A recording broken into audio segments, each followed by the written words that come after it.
இந்த சிறப்பு விவாத நிகழ்ச்சியில் சாத்தான்குளம் ஜெயராஜ் பெனிக்ஸ், மடப்புறம் அஜித்குமார் படுகொலைகளைப் போல இங்கு நாகர்கோயில் சிறைக்குள் சபரிவர்மன் என்ற ஒரு குட்கா வியாபாரி விசாரணைக்கு அழைத்துச் செல்லப்பட்டு அதன் பின்னர் சிறைச்சாலைக்குள் வைத்து அவர் தாக்கப்பட்டு கொலை செய்யப்பட்டார் என்று 4வது நாளாக அவரது உடலை உறவினர்கள் பெற முடியாத ஒரு சூழ்நிலை, பதற்றம் இப்போது கன்னியாகுமரி மாவட்டத்தில் 4 நாட்களாக இருந்து கொண்டிருக்கிறது. இந்த பிரச்சனை தொடர்பாக நம்மிடையே விவாதிப்பதற்காக கம்பிக்குள் வெளிச்சங்கள் என்ற சிறைக்குள் இருந்த அவருடைய தண்டனை கால அந்த வாழ்க்கையை ஒரு வரலாறாக ஜூனியர் உடன் உள்ளிட்ட பல்வேறு நூல்களில் எழுதிய இந்த சிறைக்குள் நடக்கும் பல்வேறு விதமான நிகழ்வுகளை நாட்டு மக்களுக்கு ஒரு 20-30 ஆண்டுகளுக்கு முன்பாகவே வெளிச்சம் போட்டு காட்டிய தமிழ் தேசிய இயக்கத்தின் பொதுச் செயலாளர் தோழர் தியாகு நம்மோடு இணைந்திருக்கிறார். அவரை வரவேற்று நாம் இந்த விவாதத்திற்குள் செல்வோம். வணக்கம் சார். இந்த கொடூரம், சிறைக்குள் ஒரு குட்கா வியாபாரி விசாரணைக்காக அழைத்து செல்லப்பட்டு காவல்துறையினரால் அவர் விசாரிக்கப்பட்டு அதன் பின் சிறையில் அடைக்கப்படுகிறார். 9ஆம் தேதி 9ஆம் தேதி அடைக்கப்பட்ட பிறகு 12ஆம் தேதி அவர் கடுமையான உடல்நல குறைவால் அவர் மருத்துவமனையில் அனுமதிக்கப்பட்டார் என்றும் அவர் 13ஆம் தேதி காலையில் உயிரிழந்ததாக அறிவிக்கப்படுகிறது. கைது செய்யப்பட்ட 3 நாட்களுக்குள் அவர் சிறை கைதிகளால் தாக்கப்பட்டாரா, சிறை வார்டர்களால் தாக்கப்பட்டாரா, காவல்துறையினரால் தாக்கப்பட்டாரா என்று பல்வேறு விதமான சந்தேகங்கள் இப்போது 4 நாட்களாக எழுந்திருக்கின்றன. நேற்று தான் 8 கைதிகள் அவரை தாக்கி இருப்பதாக கூறி கைது செய்திருக்கிறார்கள். அந்த நாகர்கோயில் சிறையின் வார்டர் உள்பட ஒரு 3 பேர் கைது செய்யப்பட்டிருக்கிறார்கள். 3 வார்டர்கள் கைது, 8 கைதிகள் கைது. இந்த சம்பவம் ஒரு பெரும் அதிர்ச்சியை தமிழகம் முழுவதும், மாநிலம் முழுவதும் இப்போது ஏற்படுத்தி இருக்கிறது. இந்த பிரச்சனையில் சிறைக்குள் ஒரு கைதியை அடித்து கொள்ளக்கூடிய சூழ்நிலை எப்படி ஏற்படுது தியாகு சார்?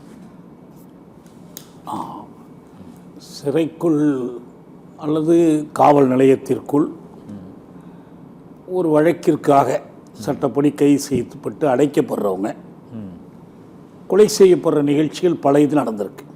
கடந்த 5 ஆண்டு காலத்தில் 26 பேர் காவல் சாவுன்னா இந்த காவல் மரணம் தான், சித்திரவதையினாலோ அல்லது தாக்கப்பட்டோ கொல்லப்பட்டிருக்கிறாங்க.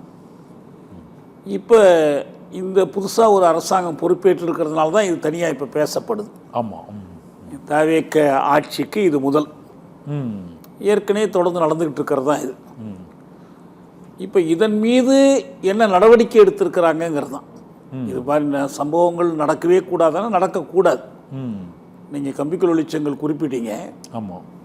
அதில் வந்து கடலூர் சிறையில் பொன்னாடார் என்பவர் இதே போல் மத்திய சிறைக்குள் அடித்து கொல்லப்பட்டது பற்றி நான் எழுதியிருக்கிறேன். இப்போ ஏஎம்கே அந்த சிறையிலிருந்து அதற்கு எதிராக ஒரு பெரிய போராட்டம் நடத்தப்பட்டு அப்புறம் அந்த சிறை கண்காணிப்பாளர் அதனால் பதவி இழந்தார். சிறைக்குள் ஒரு கைதி இறந்ததற்காக ஒரு கண்காணிப்பாளர் பதவி இழக்கிற முதல் நிகழ்ச்சியாக அதுதான் அமைஞ்சிச்சு. அவ்வளவு ஆண்டுகளுக்கு முன்னால் நடந்தது. இதுபோல் நிறைய போராட்டங்கள் நடந்திருக்கு. நாங்கள் வெவ்வேறு சிறைகள் இருந்த போதெல்லாம் நடத்தியிருக்கிறோம். இப்போ இதில் ஒத்து வர்றது என்னன்னா, சபரிவர்மனும் அதே போல் ஒரு குட்கா வியாபாரம், அது தொடர்பான கைது, அது தொடர்பாக மோதல் ஏற்படுது. அவருக்கும் மற்ற கைதிகளுக்கும் ஏற்படுது, காவலர்களுக்கும் ஏற்படுது. இதில் காவலர் கைதிகள் இவங்க எல்லாரும் சேர்ந்து ஒரு நெக்ஸஸ், ஒரு கூட்டாக இருக்கிறாங்க. அதனால் இவரோட ஒரு வாக்குவாதம் ஆரம்பித்து அது சாவில் போய் முடியுது. என்ன நான் எப்படி முக்கியமாக பார்க்குறேன்னா, இது நடந்த உடனே போலீஸ் சூப்பரண்டென்ட் விசாரணைக்கு போகிறாரு, ஜுடிஷியல் மேஜிஸ்ட்ரேட் விசாரணைக்கு போகிறாரு. போனதுக்கு பிறகு இப்போ அதிகம் போனால் கடந்த காலத்தில் பார்த்தீங்கன்னா ஒரு அதிகாரி மற்றவங்கள சஸ்பெண்ட் பண்ணுவாங்க, சரி, இடைநீக்கம் செய்து அப்படியே ஆற போட்டுருவாங்க. ஆனால் இங்கே வந்து கொலை வழக்கு பதிவு செய்து இந்த 8 கைதிகளையும் 3 காவலர்களையும் கைது செய்து சிறையில் அடைச்சிருக்கிறாங்க. இதை தொடர்ந்து அந்த வழக்கை அவங்க எப்படி நடத்திட்டு போகிறாங்கிறது அப்புறம். சரி, ஆனால் இந்த நடவடிக்கையே புதுசு. இரண்டாவது ஏன் சார் 100 கைதி அடிக்கிறாங்க உள்ள வச்சு? அவர் வந்து விசாரணை கிடையாது, அந்த தண்டனை கைதிகள் வந்து இவர் வந்து ஒரே நல்ல தமிழ்நாட்டில் வேறு எந்த சிறையிலும் இல்லாத அளவுக்கு இந்த பாளையங்கோட்டை அந்த சிறையை ஒட்டி இருக்கிற மற்ற கிளை சிறை, நாகர்கோயில் சிறை, நாகர்கோயில் ஆனால் இது பாளையங்கோட்டை ஒட்டி, பாளையங்கோட்டை மத்திய சிறை, பாளையங்கோட்டையில் நடந்திருக்கு கடந்த காலத்தில். இதே நாகர்கோயிலில் கிளை சிறையில் ஒரு 10 ஆண்டுகளுக்கு முன்னால் இதே போல லிங்கம் என்று ஒருவர் சிறைக்குள் இருந்தவரை வெளியிலிருந்து உள்ள வந்து கொலை பண்ணிட்டாங்க. அது மாதிரி நடக்குது. ஆமாம் ஆமாம். சில ஆண்டுகளுக்கு முன்னால் பாளையங்கோட்டை சிறையில் உள்ள போனவரை கல்லால் அடித்து கொண்டுட்டாங்க. அந்த மாதிரிலாம் நடக்குது. அது தமிழ்நாட்டில் வேற எங்கேயும் இந்த அளவுக்கு நடக்கிறது இல்லை. அது இன்னும் சொல்ல போனால் சிறைக்குள்ளேயே வந்து ஜாதி அடிப்படையில் ஆட்களை பிரித்து வச்சிருக்கிற இடம் வந்து பாளையங்கோட்டை சிறை தான். இந்த வெளியில் இருக்கக்கூடிய ஜாதி மோதல்கள் உள்ள அது எதிரொலிக்குது. உண்மை என்னன்னா, இந்த ஜாதி மோதல் வெளியில் அப்படி ஒரு பெரிய தோற்றம் தெரியுது தவிர ஜாதி மக்களுக்கு இடையில் அந்த மோதல் இல்லை. தூத்துக்குடி போராட்டத்தில் நம்ம பார்த்தோம். மீனவர்களாக இருக்கலாம், நாடார்களாக இருக்கலாம், வேறு சமூகமாக இருக்கலாம், எல்லாரும் ஒன்றுபட்டு தானே ஸ்டெர்லைட்டுக்கு எதிராக போராடினாங்க. அங்கே ஒன்றும் ஜாதி சண்டை வரலையே. ஆமாம், ஜாதி சண்டை மூட்டி விட பார்த்தாலும் அவங்க ஜாதி சண்டைக்கு இணைங்கள. இது வந்து என்னன்னா, இந்த சமூக விரோதிகள் ஒவ்வொருத்தரும் தங்களுக்கு பின்னால் ஆள் சேர்த்து கொள்ளுவதற்கு ஜாதியை பயன்படுத்துறாங்க. அதான் ஜாதியை சொல்லி அவங்களோட ஒரு கும்பலை சேர்த்துக்கிறாங்க. அதிகாரிகள் மத்தியில் அப்படி ஆதரவு பெற்றுக்கிறாங்க, நம்ம ஜாதிக்காரன்னு. இதுதானே தவிர மக்களிடையே அந்த ஜாதி மோதல்லாம் இல்லை. பாளையங்கோட்டையில் எல்லா ஜாதிக்காரங்களும் கொண்டாடுறதா எதுவும் நடந்துட போகிறதில்ல. இந்த பிரித்து வச்சிருக்கிறதா இந்த செயல்களுக்கெல்லாம் உதவியாக இருக்குது. இன்னொன்று, இந்த நாகர்கோவில் சிறையில் இவர் உள்ளே வச்சு அடிக்கிறாங்க அப்படிங்கும்போது இந்த சிறைக்குள்ள சிசிடிவி கண்காணிப்பு கேமராலாம் இந்த காலத்தில் இல்லையா சார்? இப்போ இல்லை, எல்லாமே இருக்கும். அவங்க எல்லாத்துக்கும் துணிஞ்சு தான் அதை செய்கிறாங்க. என்ன ஒரு காரணம்னா, இதை நல்லா கவனிச்சுக்கணும். இதுபோல சிறைக்குள் சாவுகள் ஏற்படும் போது, வன் சாவுகள், அது சும்மா இல்லை, இயற்கையாக செத்து போகிறதெல்லாம் இல்லை, ஏற்படும் போது அரசும் அதிகாரிகளும் உறுதியான சட்டப்படியான நடவடிக்கை எடுப்பதில்லை. அதுதான் அந்த துணிச்சல் வருவதற்கான காரணம். இது கண்காணிக்கப்படுது. இன்னும் சொல்றீங்க, வெட்டுவதை வீடியோ எடுக்கிறானே. நீங்க ஒரு கொலையை பண்ணிட்டு அந்த கொலையை வீடியோ எடுக்கிறான், இதுவே சாட்சியம் ஆயிடுமேங்கிற பயம்லாம் அவனுக்கு இல்லை. அதெல்லாம் கேஸ் அடிச்சுட்டு போயிடலாங்கிற நினைப்புல இருக்கிறான். இப்போ வந்து எதிர்கட்சி தரப்புல இருந்து இதை பத்தி நிறைய பேசுறாங்க, அறிக்கை விடுறாங்க. நல்லது, எதிர்கட்சி அப்படிதான் இருக்கணும்.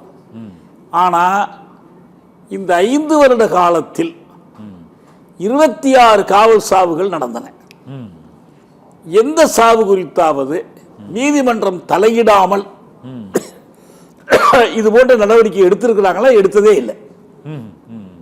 அப்போதைக்கு உறுதி கொடுப்பாங்க, இனி நடக்காம பார்த்துக்கிறோன்னு சொல்லுவாங்க. இப்போ கடைசியா நான் சொல்றேன், அந்த திரிபுவனத்தில் நடந்துச்சுல்ல அஜித்குமார், மடப்புறம் அஜித்குமார், அஜித்குமார் கொலையில நேரடியா பார்த்த ஒரு சாட்சி இருந்து படம், அந்த பையன் வந்து படம் எடுத்து அது ஒரு அசைக்க முடியாத சான்றாகி அதுல ஒரு 5-6 பேர், ஒரு ஓட்டு உட்பட 6 பேர், மொத்தத்தில் 5 பேர் அவங்க மேல கொலை வழக்கு போடப்பட்டது.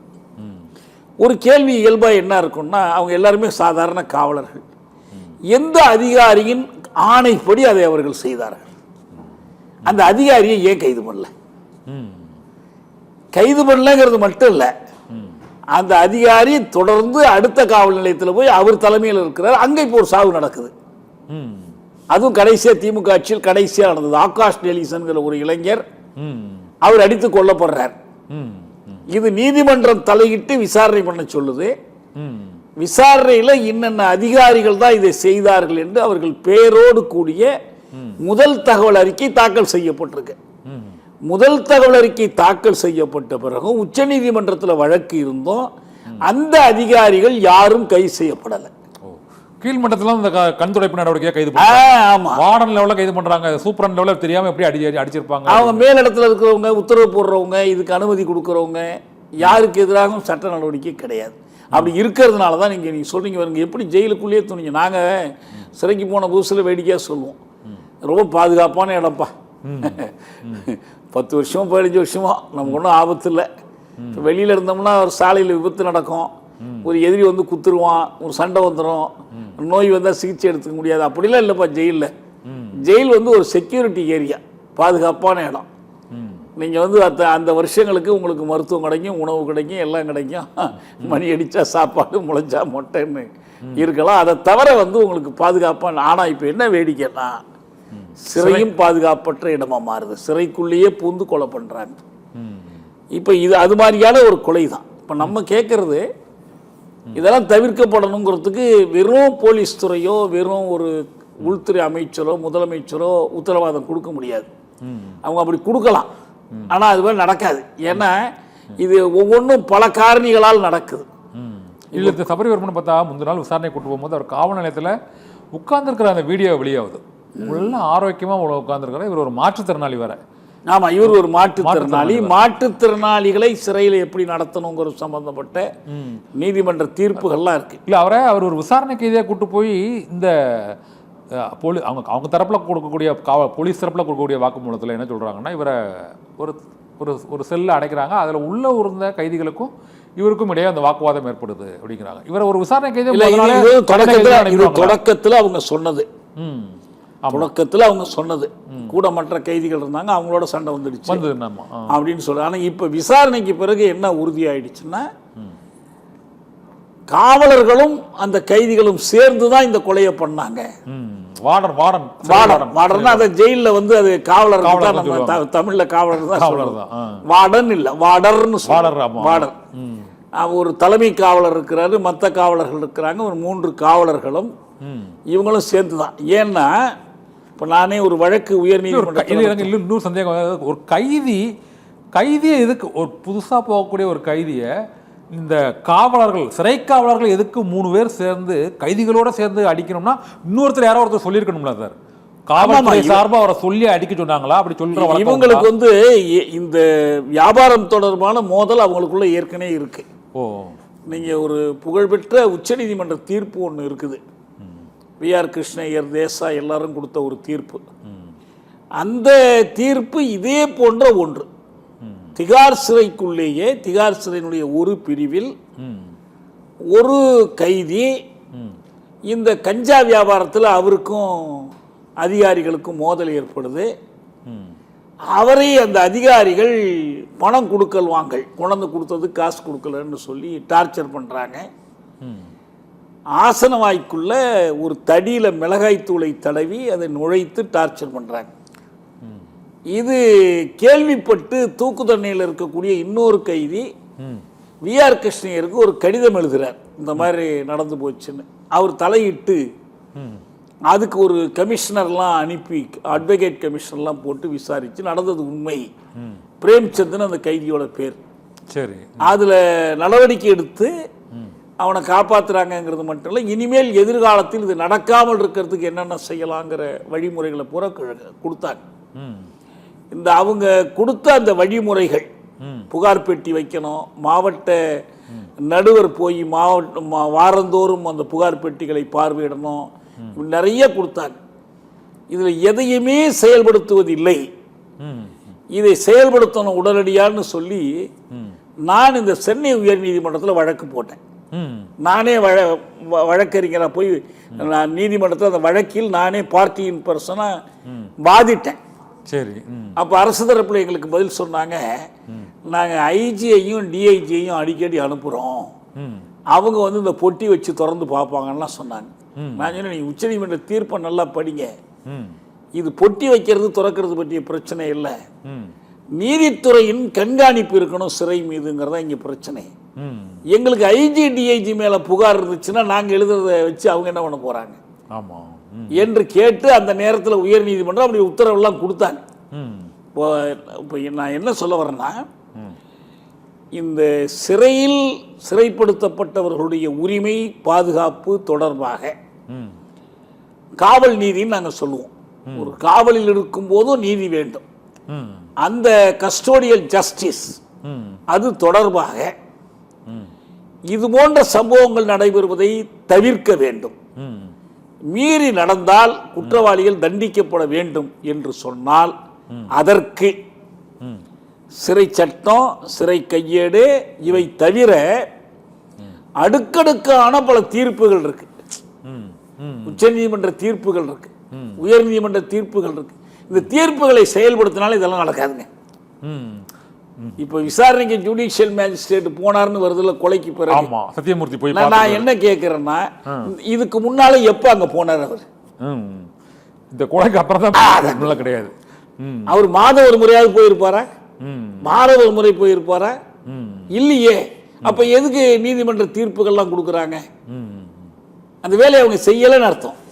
வேலையை அவங்க ஒழுங்கா செய்யல. இப்ப என்ன செய்யணும்? இந்த அரசாங்கம் இப்ப கடந்த காலத்தில் இருந்தது போல இல்லாம அவர்களை கொலை வழக்கில் கைது செய்திருப்பது வரவேற்கத்தக்க நடவடிக்கை. 3 வாரர்களை 3 மருத்துவமனைகளைச் சேர்ந்த வல்லுநர்களை கொண்டு சடல கூராய்வு நடத்தி இருக்கிறாங்க. 19 இடத்துல காயம் இருந்துச்சுன்னு சொல்லி கண்டறிந்து அறிக்கை கொடுத்திருக்கிறாங்க. அந்த சடல கூராய்வு நடத்தும் போது எடுக்கக்கூடிய காணொளி படம் இருக்கு பாருங்க, வீடியோகிராஃப். அதுதான் இப்ப கடைசியா பிரச்சனையில் அவங்க அந்த உடல் வாங்காம இருந்தாங்க. அதையும் கொடுக்கணும்னு அதையும் கொடுத்துட்டாங்களா, அது பிரச்சனை இல்லை. அடுத்து இதே உறுதிப்பாட்டோட அந்த வழக்கை தொடர்ந்து கொண்டு நடத்தணும். சிபிசிஐடி கிட்ட ஒப்படைச்சா போதும். எது எடுத்தாலும் சிபிஐன்னு கேட்க வேண்டியதில்லை. ஒப்படைச்சிட்டாங்கன்னா போதும். இந்த நடவடிக்கையெல்லாம் ஒழுங்கா எடுக்கிறதோட நான் இந்த நேரத்தில் ஒன்று நினைவுபடுத்துறேன். நான் காவல் சித்திரவதைக்கு எதிரான கூட்டு இயக்கத்தினுடைய மாநில தலைவராகவும் இருக்கிறேன். என்னுடைய பொறுப்பு அது. நாங்கள் தான் அந்த சாத்தான்குளம் வழக்கில் அந்த வழக்கெல்லாம் நாங்கள் தான் முன்னின்று நடத்தினோம். தொடர்ந்து அந்த ஒரு 10 காவலர்கள் 5 ஆண்டுகளும் வெளியே வந்து விடாம அவங்கள உள்ளே வச்சிருக்கிறதுக்கெல்லாம் நாங்கள் தான் காரணமாக இருந்தோம். தொடர்ந்து ஒவ்வொன்றிலையும் நடத்துகிறோம். 1 வருடம் முன்னால, இது ஜூலை மாதம், இன்னைக்கு 16, ஜூலை 14 அன்னைக்கு தவேக தலைவர் விஜய் அவர்கள் தமிழ்நாட்டில் ஒரு 20 மாவட்டங்களைச் சேர்ந்த காவல் சித்திரவதையால் பாதிக்கப்பட்ட குடும்பங்களை எல்லாம் அழைத்து பனையூர் அலுவலகத்தில் அழைத்து அவங்களோட 2-3 மணி நேரம் கலந்துரையாடி அடுத்த நாள் ஜூலை 15ஆம் நாள் சென்னையில் இந்த கூவம் கரையில் ஒரு பெரிய ஆர்ப்பாட்டத்தை அவர் நடத்தினார். மடப்புறம் அஜித்குமார் மடப்புறம் அஜித்குமார் நடந்த நேரத்தில் 5 பாதிக்கப்பட்ட குடும்பத்தினரை மேடையில் ஏற்றி அவங்களுக்கு உதவித்தொகை வழங்கினாங்க. இப்ப நான் என்ன சொல்றேன்னா, இது ஒரு நல்ல செயல். இது நான் அப்பயே பாராட்டினேன். அவங்களுக்கு அரசியலா நம்ம ஆதரிக்கிறதுலாம் வேற விஷயம். பெரிய பார்ட்டி ஒரு சித்திரவதைக்கு எதிராக, காவல் மரணங்களுக்கு எதிராக போராடுறது ஒரு நல்ல நடவடிக்கை. வேற எந்த கட்சி அப்ப செய்யல, இவங்க செஞ்சாங்க, பெரிய கட்சிகள். இப்ப நான் என்ன சொல்றேன்னா, இப்போ உங்க கையில ஒரு நல்ல வாய்ப்பு இருக்கு. இது ஒரு அறிக்கை விடுறதோட இந்த ஒரு நடவடிக்கை எடுத்திருக்கிறது சரி, அதை தொடரணும். எதிர்காலத்தில் இப்படி எதுவும் நடக்காமல் இருப்பதற்கும், நடந்துவிட்டால் அதற்கு யாரு காரணமோ அதற்கான நடவடிக்கைகள் காரணமாக உள்ளவர்கள் மீது நடவடிக்கை எடுப்பதற்கும் முறையான சட்டம் வேண்டும். காவல்துறை தொடர்பாகவும் சிறைக்குள் மரணம், அது காவல் நிலையத்துக்குள் மரணம். அதாவது போலீஸ் கஸ்டடி இருக்கு, ஜுடிஷியல் கஸ்டடி இருக்கு, ஸ்டேட் கஸ்டடி இருக்கு. இது எல்லாத்தையும் சேர்த்து தான் நம்ம சொல்றோம். சரி சரி. நீங்க லாக்அப்னா அது போலீஸ் லாக்அப் முடிஞ்சு போகுது. ஆமா ஆமா. இப்போ நம்ம அது இல்ல, கஸ்டடின்னு எடுத்துக்கிட்டோம்னா இந்த 3 வகையான கஸ்டடியுமே இருக்கு. இது அல்லாத இல்லீகல் கஸ்டடியும் இருக்குது. இதுல எதுலையுமே இல்லாம அவங்க கொண்டு வச்சுக்கிறதும் இருக்கு. இது எதுவா இருந்தாலும் ஒருத்தன் குற்றம் இழைத்தால் அந்த குற்றம் நிரூபிக்கப்படணும், தண்டிக்கப்படணும். இதுல நமக்கு மாறுபாடே இல்லை. புதிய சட்டம் மாதிரி எடுக்கிறீங்களா? சட்டம், புதிய சட்டம் இயற்ற வேண்டும்ங்கிறீங்களா? அதுக்கு முறைய சட்டம் இயற்றணும். நம்ம தான் நம்முடைய கோரிக்கை தான். நாங்க என்ன சொல்றோம்னா, ஒரு ஸ்பெசிபிக் லா வேணும். ஏன் இதை கேட்குறேன்னு சொல்றேன். நம்ம மடப்புறம் அஜித்குமாரை உதாரணம் எடுத்துக்குவோம். நானும் அந்த நேரத்தில் அவங்க வீட்டுக்கு போய் அந்த அம்மாலாம் பார்த்துட்டு எங்கள் கோரிக்கையெல்லாம் கொடுத்துட்டு வந்தோம். சரி. அதுக்கு முன்னால் தான் இவர் விஜய் போயிட்டு வந்தார், பல கட்சி தலைவர்களும் போனாங்க. அந்த கேஸையே நான் எடுத்துக்கிட்டு பேசுகிறேன். இந்த 6 பேரை கைது பண்ணாங்க. ஒருத்தர் வெறும் டிரைவரு, மற்ற 5 பேர் நேரடியாக அடிச்சும் கைது பண்ணாங்கல்ல. அந்த வழக்கில் அதற்கு பொறுப்பு யார்? இந்த 5 காவலர்களுக்கு யார் பொறுப்பு? யார் உத்தரவு போட்டது? அந்த அதிகாரி. அவர் ஏன் கைது பண்ணல? எந்த நடவடிக்கையுமே இல்லைங்க இன்னைக்கு வரைக்கும். அதுக்காக ஒரு சட்டம் இல்லைனாலும் அந்த நடவடிக்கை இல்லைங்கிறீங்க? இல்ல, இதுக்கு தெளிவான ஒரு சட்டம் வேணும். நடந்தால் யாரை பொறுப்பாக்குவது? வேற எங்க மாநிலங்களா இருக்கா சார் இது மாதிரி? இந்த மாதிரி ஒரு லாக்அப் டெத் அல்லது ஒரு இல்ல நம்ம கேட்கறது தமிழ்நாடு வழிகாட்டட்டும். கேரளாவில் இருக்கலாம், ஏன்னா நம்மளை விட அவங்க கொஞ்சம் இதுல முன்ன செல்லக்கூடியவங்க. வேறு இடங்கள்ல இருக்கலாம், ஏன்னா பொதுவான மக்கள் விழிப்புணர்வு இருக்கு, காவல் நிலையங்களில் நடத்துற முறையிலேயே நமக்கும் அவங்களுக்கும் வித்தியாசம் இருக்குதுங்கிறதெல்லாம் சொல்றாங்க. இருக்கலாம். இப்ப நம்மளை விட மோசமான இடங்களும் இருக்கு. உத்தரப்பிரதேசம் நம்மளை விட மோசமா இருக்கு. நம்ம உத்தரப்பிரதேசம் மாதிரி நம்ம தமிழ்நாட்டை மாற்ற வேண்டாம். தமிழ்நாட்டில் முன்னேறி செல்வோம். ஏன்னா நான் சொல்றேன்ல, போன ஆண்டு நீங்க தானே கூப்பிட்டு விசாரிச்சீங்க, எல்லாம் பண்ணீங்க, போராட்டம் பண்ணீங்க. இப்ப நல்ல வாய்ப்பு உங்களுக்கு. இந்த அளவுக்கு அமைச்சர்கள் கூட போய் பார்த்து அவங்களுக்கு ஒரு ஆறுதல், அவங்க கேட்கக்கூடிய அந்த அரசு வேலை, சில நிவாரண, அவங்களுக்கு இழப்பீடு கொடுக்கணும், அது தொடர்பாக எந்த அறிவிப்பும் இல்லையே, வேலை கொடுக்கணும். இல்ல வரணும்னு நினைக்கிறேன் நான், இனிமேல் நடக்கலாம். 4 நாள் ஆயிட்டு பாடியை வாங்க மாட்டேன்னு சொல்லி 4 நாள் போராட்டம். ஆமா என்ன செய்யறாங்கன்னு பார்ப்போம். நடக்கலன்னா நம்ம கண்டிப்போம், கேட்போம், கோரிக்கை வைப்போம். இது வந்திருக்கிற வரைக்கும் கடந்த காலத்துல இருக்கிறத விட இது முன்னேற்றமா இருக்குது நான் சொல்றேன். இது செஞ்சிருக்கிற வரைக்கும் நல்லது. அப்ப இன்னொன்னு நீங்க சொன்னதுல, இப்போ அந்த ஏற்கனவே அந்த கைதிகள் உள்ள இருக்கக்கூடிய கைதிகளுக்கும் இந்த இவருக்குமான மோதலா அது வந்து சித்தரிக்கப்படுது. ஆனால் போலீஸ் தரப்புல சொல்லப்படுவது, அந்த அவங்க உள்ள உறவினர்கள் சொல்வது என்னன்னா, இவர் ஒரு பெட்டி கடை வச்சிருக்கிறார் அந்த ஊர்ல. பெட்டி கடையில் ஒரு குட்கா வியாபாரம் பண்றதா சொல்லி அவர் மேல வழக்கு பதிவு பண்றாங்க. ஆனால் அவங்ககிட்ட அந்த காவல்துறையினர் அந்த மாமூலை கேட்டதாகவும் அதற்கு அவர் வழங்க மறுத்ததாகவும், இல்லைன்னா அந்த லாபம் எனக்கு கிடைக்கல நான் இப்போ கொடுக்க முடியாதுன்னு சொன்னதாகவும், அதனால் கோபமடைந்து காவல்துறையினர் இவரை விசாரணைக்கு அழைத்து சென்று இவர் காவல் நிலையத்தில் அவரை அந்த இறப்புக்கு முந்தைய நாள் ஒரு அமர்ந்திருக்கக்கூடிய புகைப்பட வீடியோ இருக்குது. அதில் வந்து நல்லா ஆரோக்கியமாக தான் இருக்கிறார். அவர் அதுக்கப்புறம் கைது செய்யப்பட்டு போன பிறகுதான் அந்த 2 நாள் கழித்து அந்த இதில் வச்சு தானே, சிறையில் வச்சு தானே, சிறை அந்த கண்காணிப்பாளர் தான் அவர் மனைவி ஆனந்தவள்ளியை கூப்பிட்டு சொல்கிறாங்க அவர் இறந்துட்டாரு அப்படின்னு. அதுக்கப்புறம் தான் அது வந்து பிரச்சனை வந்து பெருசாக பேசப்படுது, போராட்டங்கள். அரசு உடனே வந்து மக்கள் போராட்டத்துக்கு செவி சாய்த்து தானே அந்த விசாரணை நடத்துறாங்க, கைது பண்ணி. மாமூல் விவகாரத்தை இந்த அளவுக்கு இது நம்ம சாத்தான்குளம் ஜெயராஜ் பினிஸ் விவகாரத்துலையும் அந்த காவலர்கள் அந்த கடைக்கு போறாங்க, அவங்களுக்கு இந்த செல்போன் வாங்குவதில் ஏதோ ஒரு வாக்குவாதம் ஏற்படுது, அதற்கு பழிவாங்கும் நோக்கத்தில் தான் அவரை ரொம்ப அநியாயம். அதாவது வந்து கொரோனா பீரியட்ல குறிப்பிட்ட நேரத்துக்கு பிறகு கடையை திறந்து வச்சிருந்தாங்கன்னு ஒரு பொய் குற்றச்சாட்டை சொல்லி, அது உண்மையாவே இருந்தாலும் அதுக்காக என்ன காவல் நிலையத்தில் போய் அடிப்பீங்க? நான் அந்த ஊருக்கு போயிருக்கும் போது அந்த மக்கள் மத்தியில் பேசும்போதே நான் சொன்னேன், அந்த இரவு 2 பேரையும் அடிக்கிறாங்க, அவங்களுடைய அடிபட்டு ரத்தம் சிந்தி அந்த ரத்தத்தில் அவங்க கட்டியிருக்கிற சாரம் லுங்கியெல்லாம் நனைஞ்சு போய் வீட்டில் உள்ளவங்களை கூப்பிட்டு வேற துணி கொண்டு வந்து கொடுக்க சொல்றாங்க. அப்பயாவது வந்து இந்த மாதிரி நடக்குதுங்கிறத வைத்துக்கொண்டு ஊரை திரட்டி கொண்டு போய் ஒரு சத்தம் போட்டு கோஷம் போட்டு நள்ளிரவில் ஒரு போராட்டத்தை பண்ணியிருந்தா கூட உயிரோட காப்பாற்றிருக்கலாம். திரும்ப அவங்களை கோயில்பட்டிக்கு சிறைச்சாலை அனுமதி அளிக்கிறது தான் பிரச்சனை. ஆமாம் அதுக்கு பிறகு போகிறாங்க, அந்த டாக்டர் வந்து காயம் இருக்கிறதையே மறைச்சு இது கொடுக்குறான். சிறையில் வந்து இப்போ இன்னைக்கு கூட அந்த குறிப்பிட்ட 10 காவலர்கள் தான் சிறையில் இருக்காங்களே தவிர, அந்த சர்டிஃபிகேட்டு பொய்யா கொடுத்த டாக்டர் இவரோ அல்லது அவங்கள கிளை சிறையில் எடுத்துக்கொண்டார் பாருங்க. இவ்வளவும் கூட எதனால தொடர்ந்து கொண்டே இருக்கு சார். இது ஜெயராஜ் பினிஸ் கேஸ்ல இதே கேஸ் தான். ஒரு பயங்கர காயங்களோட சிறையில் அடக்கப்படுறாரு, மறுநாள் இறந்து. அதுல நான் என்ன சொல்றேன்னா, அதுல இவர் அப்போ இருந்த மாநில முதலமைச்சர், அப்போ இருந்த அந்த பகுதி அமைச்சர்லாம் என்ன சொன்னாங்கன்னா, இயற்கை மரணம் அப்படின்லாம் பேசுனாங்க. ஆமாம், ஒரு நாள் முதல் நாள் மகன் மரணம், அடுத்த நாள் தந்தை மரணங்கும் போது அது பிரச்சனையாச்சு. அவ்வளோ முடிச்சு. அப்போ நான் என்ன கேட்குறேன், அந்த ஒரு காவலர் ரேவதின்னு ஒரு பெண் காவலரும் பாரதிதாசன் ஒரு நீதித்துறை நடுவரும், இந்த 2 பேரும் உறுதியாக ஒரு நிலை எடுத்து அவங்க ஒரு அறிக்கை கொடுக்கலன்னா உயர்நீதிமன்றமே தலையிட்டு இந்த வழக்கில் வந்து விசாரணைக்கு உத்தரவிடலைன்னா அதையும் மறைச்சிருப்பாங்க, ஒன்றும் இருக்காது. ஜெயராஜ் பினிஸ்குள்ளையே மறைச்சிருப்பாங்க. ஆமாம், இன்னும் அவங்களுக்கெல்லாம் ப்ரொமோஷனே கொடுத்துருப்பாங்க. ஒவ்வொரு ஆண்டும் நீங்க வந்து அரசாங்கம் சபரிவர்மன் வழக்கில் யார் பண்ண போறான்னு தெரியல. சரியான சாட்சியங்களை இதுவரை அவங்க தரப்புல இருந்து கொடுக்கல. இதுவரை காவல்துறை தரப்புல கொடுக்கப்பட்ட செய்திகள் தான். ஏனென்றால் 3 வாரர்கள் கைது செய்யப்பட்டார்கள் என்றுதான் நேற்று செய்திகள் வெளியானது. இரவில் தான் இந்த கைதிகள் கைதான சம்பவம். ஒரு கைதியை கொள்வதற்கு கைதியே 100 முறை கைதான சம்பவம் இந்த சம்பவத்தில் தான் நடந்திருக்கு. இங்கே தான் நடந்திருக்கு. இல்லை, இதில் முழு உண்மையும் வெளியே வரணும். இது குறித்து மக்கள்கிட்ட ஒரு விழிப்பு வரணும்.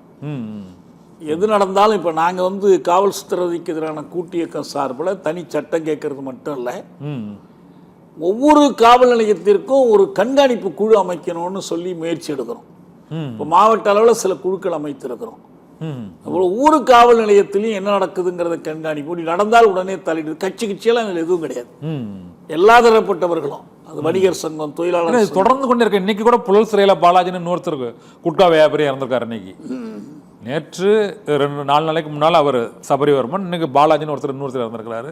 இதுக்கு முன்பு ஒரு சில காவல் நிலையத்தில் லாக்கப்படுத்து. இதுலேயே ஒரு 2 மாதத்துலேயே ஒரு 4-6 நாள் காவல் கண்காணிப்பவர்களை கண்காணிக்க வேண்டிய தேவை இருப்பதாக B.R. கிருஷ்ணய்யர் சொல்லுவார். போலீசிங் தி போலீஸ்ன்னு சொல்லுவார். ஏன்னா அவங்க தான் மற்றவர்களை விட துணிச்சலாகவும் தங்களுக்கு ஆபத்து இல்லை, தண்டனை வந்துடாதுங்கிற துணிச்சலோட, இம்ப்யூனிட்டியோட குற்றம் பண்ணுறது அவங்க தான்.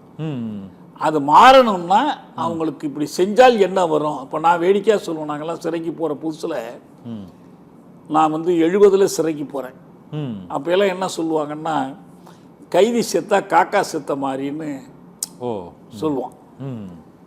கணக்கு இப்போ வரவு செலவு கணக்கு மாதிரி தான். இன்னைக்கு இத்தனை பேர் வந்தான், இத்தனை பேர் வெளியில் போனான், கணக்கில் ஒன்று கழிச்சுட்டா முடிஞ்சு போச்சுமா. அதுக்கு பிறகு சிறையில் அடுத்தடுத்து நடந்த போராட்டங்கள், இப்போ நான் சொல்கிற இந்த பொன்னாடார் வழக்கு, இன்னும் திருச்சி சிறையில் அது போல் நடந்த போராட்டங்கள், இந்த போராட்டங்களுக்கு பிறகு என்ன கொண்டு வந்துட்டோம்னா, கைதி செத்தா கமிஷன் வரும்னு கொண்டு வந்தோம். கைதி செத்தா காக்கா செத்த மாதிரின்னு இல்லாமல் கைதி செத்தா கமிஷன் வரும், கைதி செத்தா நீ ஜெயிலுக்கு போக வேண்டி வருங்கிற அளவுக்கு இன்னைக்கு வளர்ந்துருக்கு. இது விதிவிலக்கா சில வழக்குகளில் மட்டும் நடந்தால் போதாது, எங்க நடந்தாலும் வரணும், இயல்பா வரணும். இப்படி வச்சுக்கிடுங்களேன், ஒருத்தர் சிறைக்குள்ள ஒருத்தர் இறந்து போறார், அவர் எப்படி இறந்தார் என்பதையும் அந்த இறப்பு கொலை அல்ல என்பதையும் நிரூபிக்கிற பொறுப்பு அந்த சிறை அதிகாரிக்கு இருக்கணும். பர்டன் ஆஃப் ப்ரூஃப் எங்க போகணும்? அவருக்கு இருக்கணும். ஆனா அவர் தான் உடந்தையா இருக்கிறாரு. அதான் சொல்றேன். அது வந்துச்சுன்னா அவன் பயப்படுவான், நமக்கு ஆபத்து, நம்ம மேல வழக்கு வந்துடும் என்று அச்சப்படுவான். அந்த அச்சத்தை அவர்கள்ட்ட கொடுத்தாதான் வந்து மனித உயிர்கள் பாதுகாப்பா இருக்கும். அவனுக்கு சட்டப்படி என்ன இருக்கோ அதைத்தான் செய்யணுமே தவிர சட்டத்தை மீறி அவன் செயல்படக்கூடாது. இந்த காவல் சித்திரவதைக்கு எதிரான ஒரு கூட்டு இயக்கம், நீங்கள் பல வழக்குகளை லாக்கப் எடுத்து பார்த்துருக்கீங்க. இந்த வழக்கில் நம்ம புதுமையாக பார்க்குறது, கைதிகள் அடித்து கொன்றது, வார்டர்கள் கைது செய்யப்பட்டிருப்பது, காவல்துறையினர் மீது பணியிட மாற்றம், இந்த அளவில் அந்த நடவடிக்கை இருக்குது. இதற்கெல்லாம் மூல காரணம் இந்த காவல்துறையினர் சொல்லாமல் இந்த வார்டரோ, இந்த வார்டர்கள் சொல்லாமல் இந்த கைதிகளோ இந்த செயலில் ஈடுபட்டிருக்க மாட்டாங்க அப்படிங்கிறது வந்து பொதுவாக பார்த்தாலே தெரியுது. சட்ட ரீதியாக நம்ம விசாரித்து ஆலோசிக்க வேண்டியதில்லை. இதில் இந்த சபரிவர்மனுக்கு அந்த குடும்பத்தினருக்கு நீதி கிடைக்க, ஜெயராஜ் பனீஸ் வழக்கு, மணப்புரம் அஜித்குமார் வழக்கு போல் இந்த வழக்கம் வந்து மாநிலம் முழுவதும் கவனிக்கப்படுகிறது. இது நீதி கிடைக்கவும் இது போன்ற சம்பவங்கள் நிகழாமல் இருப்பதற்கும் கூடுதலாக என்ன அவர்களுக்கு அந்த தண்டனை நடவடிக்கை இருந்தால் அந்த தீர்வுக்கான இலக்கை நோக்கி செல்ல முடியும்? இது ஒரு நீண்ட காலமாக புறையோடி போயிருக்கிற ஒரு நோய் இது. ஏன்னா நம்ம காவல்துறை, நம்ம அரசு, நம்ம நீதித்துறை எல்லாமே பிரித்தானிய காலனி ஆதிக்கத்தினுடைய தொடர்ச்சி என்பதை நம்ம மறந்துடக்கூடாது. அப்ப இந்த நாட்டு மக்களை அடக்குவதற்கும் அச்சுறுத்துவதற்கும் மிரட்டுவதற்கும் அதற்காக உருவாக்கப்பட்ட படைகள் தான் இது. இதை மாற்ற வேண்டும் என்ற முயற்சி இந்தியாவில் எப்ப நடக்குதுன்னா நெருக்கடி நிலை காலத்திற்கு பிறகு நடக்குது. இதற்குன்னு ஒரு ஷா கமிஷன், ஒரு கமிஷன் போட்டாங்க. போலீஸ் தொடர்பாக ஒரு சீர்திருத்த ஆணையம், நரசிம்மன் கமிஷன் ஒரு கமிஷன் போட்டாங்க. இந்த அறிக்கைகள் எல்லாம் பல உண்மைகளை வெளியே கொண்டு வந்துச்சு. ஏன்னா நெருக்கடி நிலை காலத்தில் நடந்த சிறை கொடுமைகள் பற்றி செய்திகள்லாம் வெளியே வந்துச்சு. என்ன கொடுமைன்னா, அந்த பரிந்துரைகளை செயல்படுத்துகிற காலம் வருவதற்குள் இந்திரா காந்தி அம்மையார் திரும்ப வந்துட்டாங்க ஆட்சி 81. நிறுத்தப்பட்டது. நிறுத்தோன்னு எல்லாத்தையும் கலைச்சிட்டாங்க, ஒண்ணுமில்லாம பண்ணிட்டாங்க. இப்போ தமிழ்நாட்டில் பாருங்க, காவல்துறை அதிகாரிகளில் நீங்க வந்து மற்றவர்களில் ஒரு அரசு ஊழியர், தொழிற்சங்கம், இதுல எல்லாம் கட்சியா இருக்கிற மாதிரி அங்கெல்லாம் கட்சி இருக்கோ இல்லையோ, போலீஸ் அதிகாரிகள்ல இவர் இந்த கட்சி அதிகாரி அந்த கட்சி அதிகாரிங்கிறது ரொம்ப பச்சையா இருக்கு. ஏன் ஒரு இப்போ நம்ம பார்த்தோம் கடைசியா திமுக ஆட்சியில டிஜிபியை இல்லாமலே போலீஸ் நடந்துகிட்டு இருந்துச்சு. ஆமா. ஏன் டிஜிபி நீ கோர்த்து தலையிட்டு கேட்க வேண்டிய இருக்கு, என்னாச்சு டிஜிபி அமர்த்தலன்னு. இயல்பா யார் அந்த இடத்துக்கு வர்றாங்களோ அவங்களை அமர்த்த மாட்டேங்கிறாங்க.